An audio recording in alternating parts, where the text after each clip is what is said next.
Click on this part two to basically going into AI. At this point, there's various topics. I might just title this AI and concerning Edom.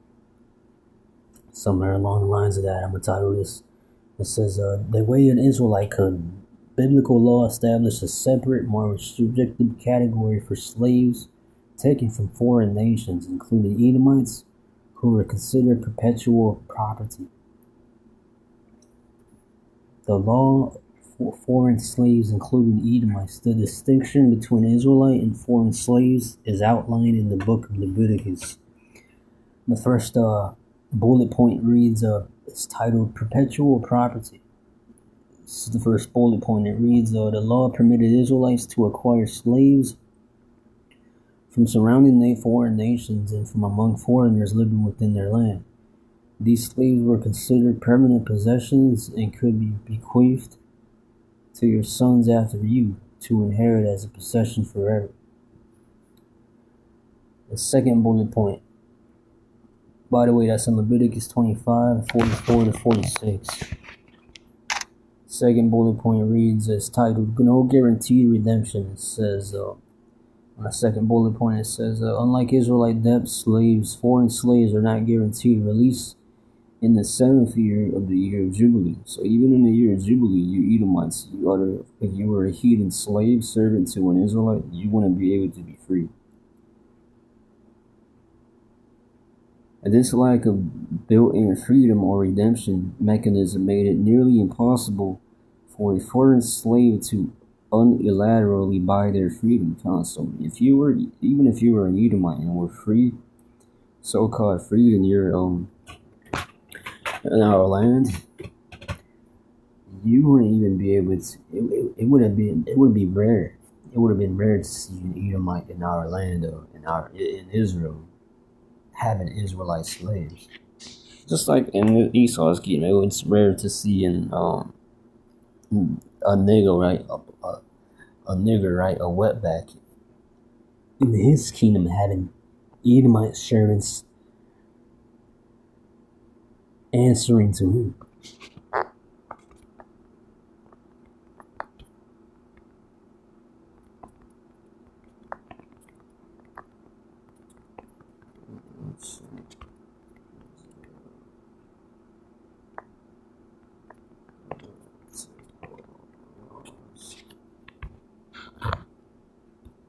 So I ask, can an Edomite have Israelite slaves in ancient Israel according to Levitical laws? Let's see here. It says, in ancient Israel, an Edomite could not own an Israelite as a permanent, inheritable slave under Levitical law.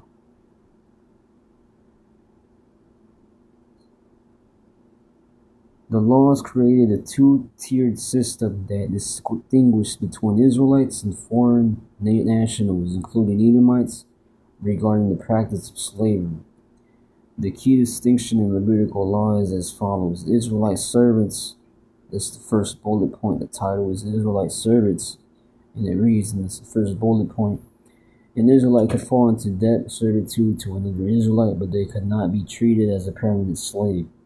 The law explicitly states you shall not rule over them with harshness. This arrangement was temporary and could not exceed 6 years. With this exception of the Jubilee year, the law further specifies that Israelites are considered God's servants and could not become the permanent property of another Israelite, which just shows the sovereignty of Yahweh Shah. So even with Yahweh Shah, they made it to where Israelites ain't servants to anything here, only him.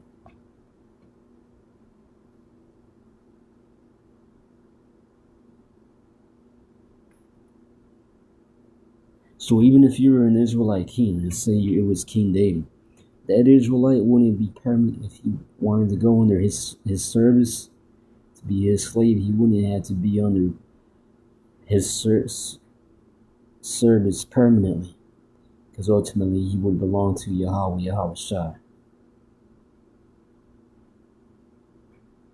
So even other Israelites ain't subject to other Israelites, man. We're only permanently subject unto Yahweh Shai, which ultimately Yahweh Shai. His plan for us is fullness of freedom, which the laws represent freedom. Because we got the laws when we got free from Egypt, and the laws represented us going into our permanent residence, which would be the land of Israel. We'll later get kicked out of. We're gonna come back to soon when Yahweh Shai returns. Those is what represents our freedom. Because without those laws, without the Lord, who ultimately is the reason why He got us out of Egypt, to give us His laws, to represent Him, to keep His laws, to represent His laws. That's why when the scriptures say we're a memorial unto the Lord, that's what it means by us being a memorial unto the Lord, meaning we are literally the embodiment of the laws and of Yahweh Shai.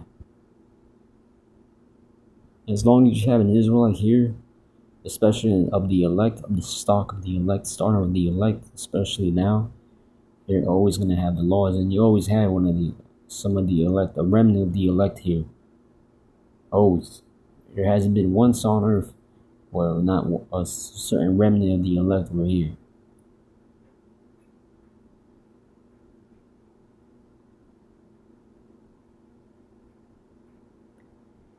And that's deep. The second bullet point here is entitled Israelite Servants to Foreigners. It reads, the second bullet point here, to the question I asked is, can an Edomite have Israelite slaves in ancient Israel according to Levitical laws? But I just put Levitical laws and see. Second bullet point reads, titled once again, Israelite Servants to Foreigners, and it reads, an impoverished Israelite could also sell themselves into temporary servitude to a sojourner or alien living among them. However, an Edomite could have Israelite servants. Then again, he wouldn't have been able to have treated them, however. If he was to, there was a loss to where if you hit a servant, that if an Edomite was having an Israelite slave, you wouldn't be able to hit that fucking slave the way Esau did to us back in the 1600s. He wouldn't have just been able to have hanged us or taken our wives and raped them. It's also ironic how the Lord made Esau to do that to us in a strange line, because He said He would do that to us. It says here, or an alien living among them. However, Levitical law mandates that the Israelites still be treated as a hired worker, and they can be redeemed by a family member at any time. They would also be freed during the Jubilee years. So once again, that's why the laws represents freedom. Because without the laws, you wouldn't have had the Jubilee, which would have granted us to literally buy any of our family members free from servitude, slavery, when you could, as long as you had the money, because you did have to still have a certain amount of money. But a lot of Israelites our laws worked it out to where we could make it and get more wealthy. Now, obviously, all wealth is in the hands of the Lord. The Lord has to decide if He wants to make you wealthy or not, and He decides who has a certain amount of money or not. Ultimately, that's all in the hands of the Lord.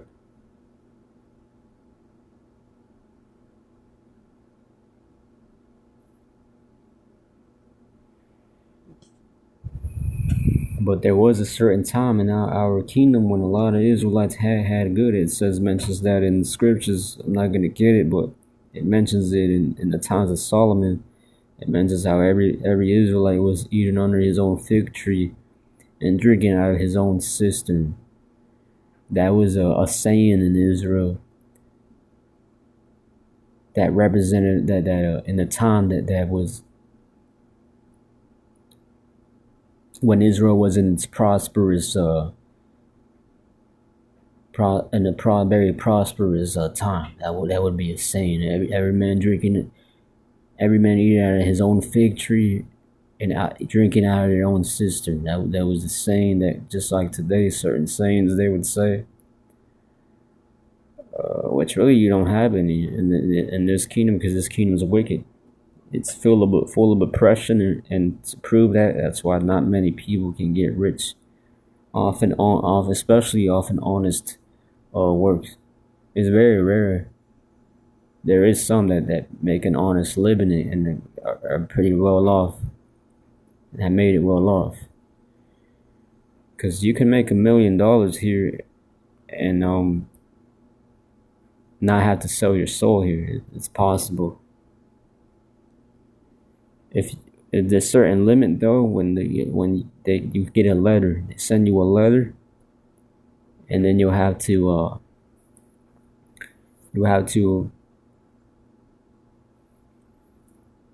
what's the word I'm looking for? You'll have to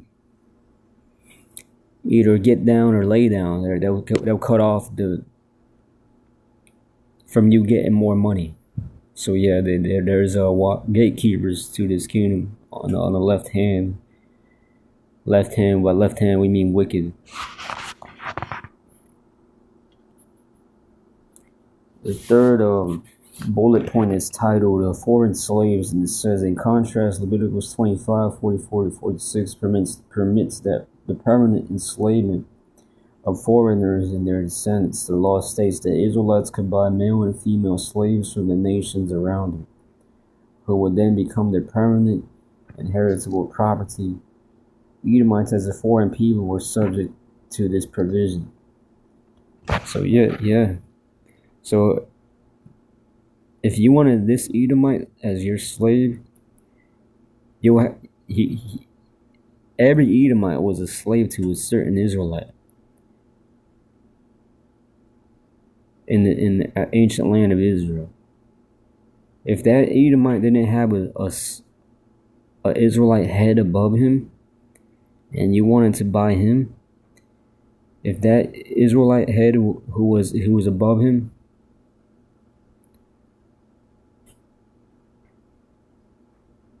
okay, let me say this again. So there was an Edomite, right, in the land of Israel.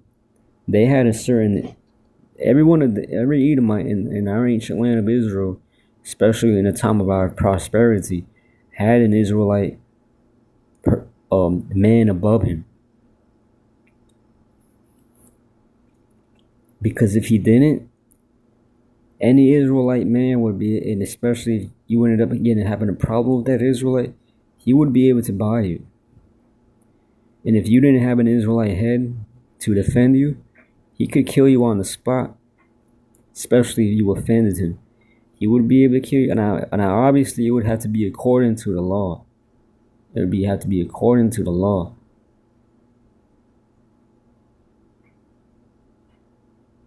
And he could take you by force too, because technically you're a heathen. You're a heathen in our land. You don't have no head. Who's your master, right? Who's your master? Who owns you, bro? If you don't have a master, then I want you as my slave. So where's your master? And if you don't have one, then I'll be able to take you by force with the sword. And then on the spot, I would be able to technically kill him, because he's an Edomite. He doesn't have a head. Who's his head? It has to be an Israelite man, and he would have to come and save you. Because then if I was to kill his property, take his property, then I would have to either pay him the money, and then I could kill you anyway. Either way, because you're not an Israelite. So I could also kill you, and then just pay the price of how much that slave was worth to that Israelite.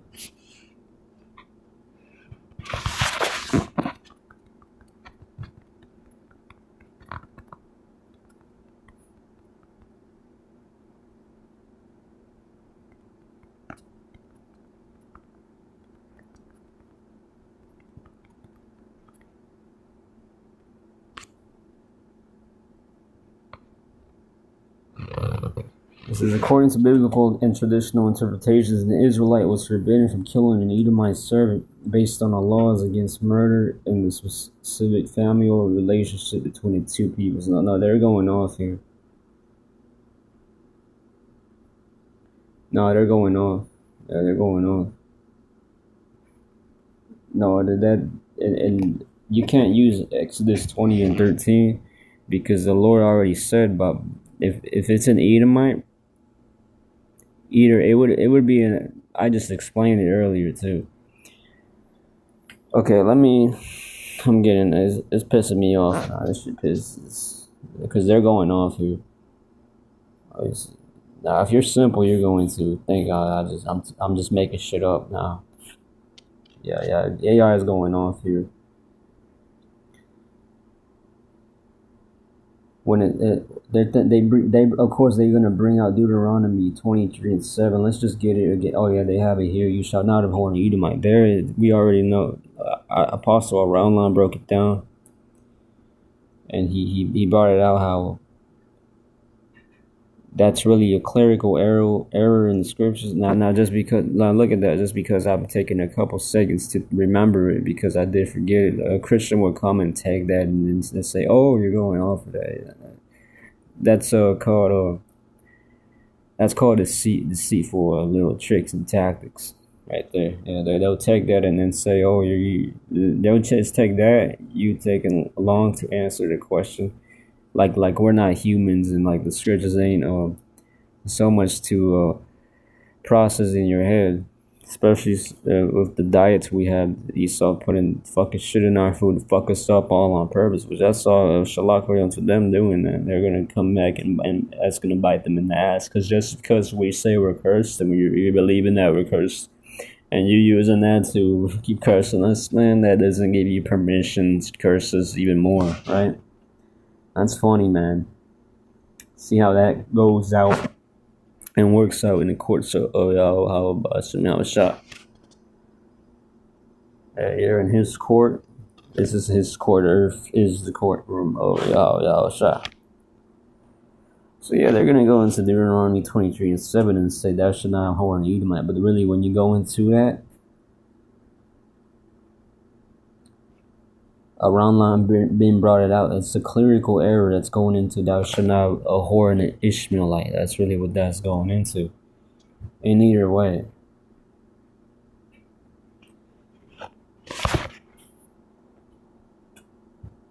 Technically speaking, according to the law, that would be a heathen.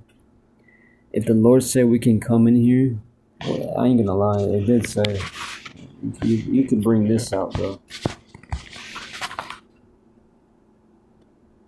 No, but that was to the Egyptians though.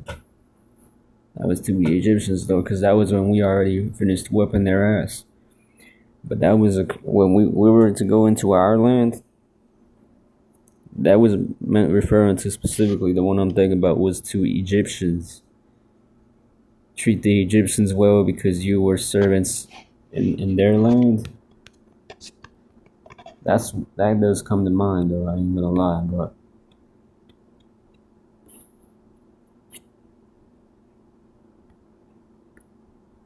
Can an Israelite kill an Edomite servant of another Israelite? You shall not murder.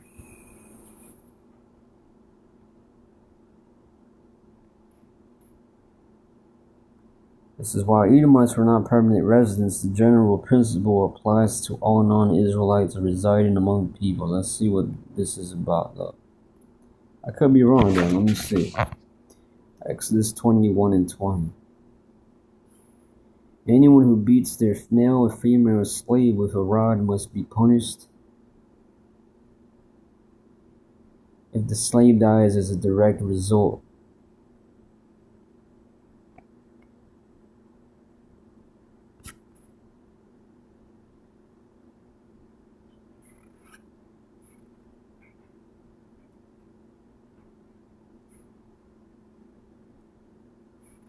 Okay, then, so I guess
Okay, so never mind that. I'm wrong then.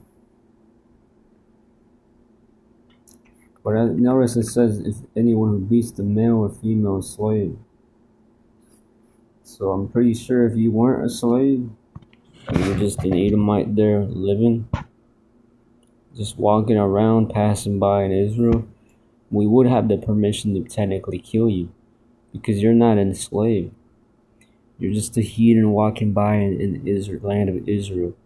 The Lord told us to kill all you heathens that come in our land, so we would be able to kill you. Yep, and that would fly. Now I could be wrong there, but I'm pretty sure that would fly because it says there specifically for a slave though. So you would have had to been a slave of another Israelite then. And then the types of freedoms and money and power you have would be determined by that your Israelite master head. If he gets along with that Edomite, no matter how much you might not like that Edomite and the types of freedom that Edomite may have, you still would have to leave that Edomite slave alone.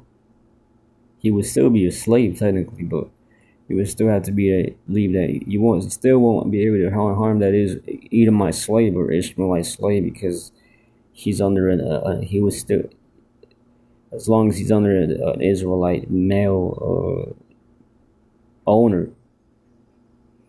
And then depending once again on that Israelite owner, if he likes him that much, he would have more, he might even have more riches than you. It'll be up to him, just like Daniel did in Babylon than other Babylonians, because Nebuchadnezzar had favored him more.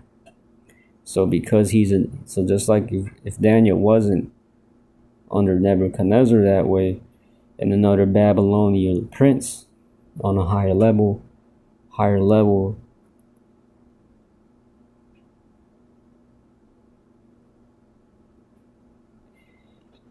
because you can also just be an Israelite living in Israel and then go walk to Egypt.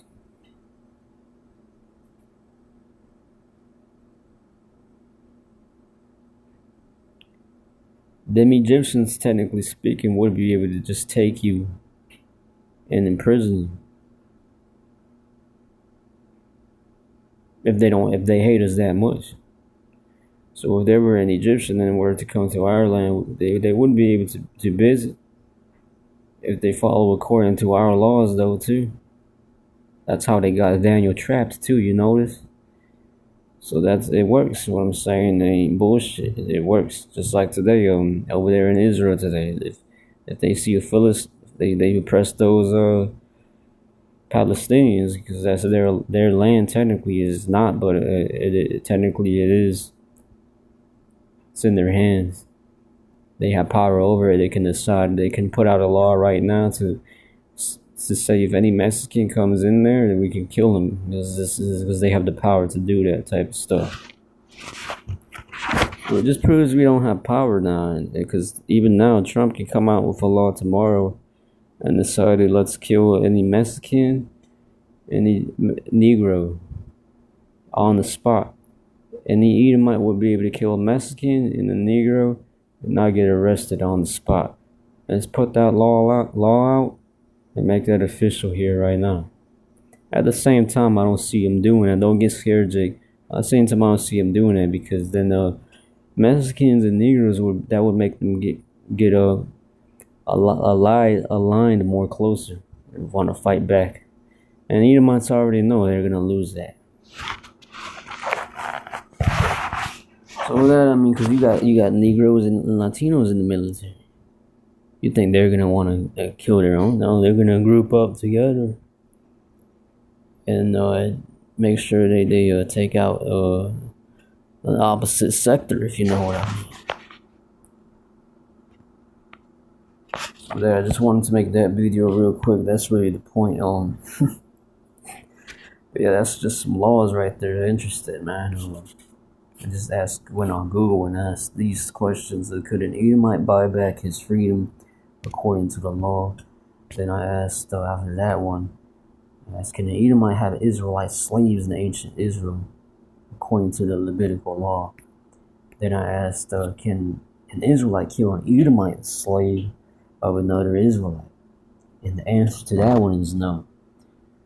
But can an Israelite kill an Edomite who is not a servant of another Israelite? The answer to that would be technically yes. Technically, yeah, you would be able to do that.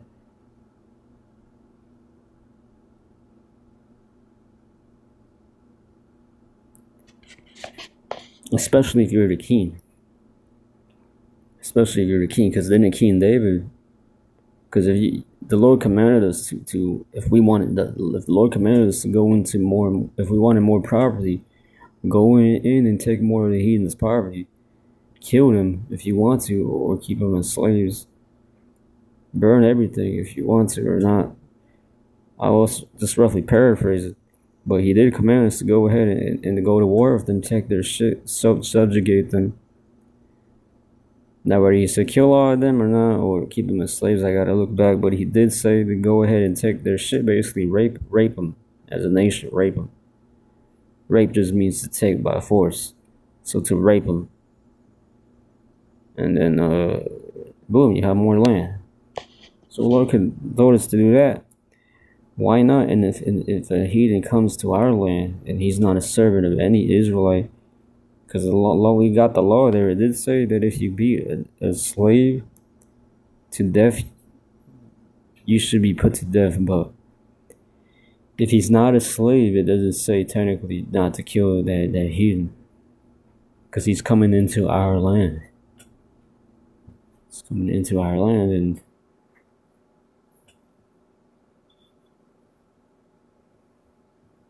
we don't know. He could be a spy. You never know. You know what the Edomites feel about what we just did to taking their shit. You don't know if he's a spy or not, and he's not a slave of any Israelite here. Yeah, let me take this dude into question or even possibly kill him and put him to death for the security and safety nets of my people. How about that? So that's the point. Shalom in the bar.